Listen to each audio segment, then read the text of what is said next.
ყველაზე დაუფასებელი პროფესია რომელია თქვენი აზრით?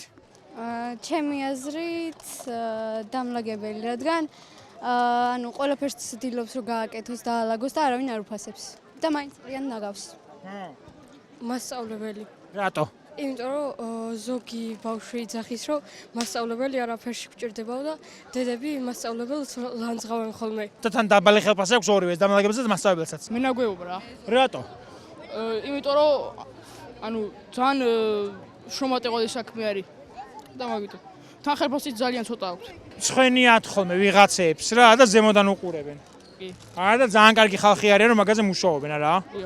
არ მიყვარს ძირს რო გდია ბოთლები და რაღაცები და მენაგვეების წმინდავენ ჩვენს გამო რომ ბუნება იყოს ძალიან სუფთა. ოჩახ, აი გოგო ხარ. აღარ დავყავთ ნაგავი ძირს. TVC ბანკი. ეგაა დაუფასებელი? კი. რატო? მოლარეები რო შეხედა შეგინით გოგოები მაგაზია ამბობ? დაბალი ხელფასი რო აქვს? ყველაზე დაუფასებელი პროფესია რომელია? მუსიკის მასწავლებლები. იმიტომ რომ ყოველთვის ობრაზობ. აღა გამეორე. მია მია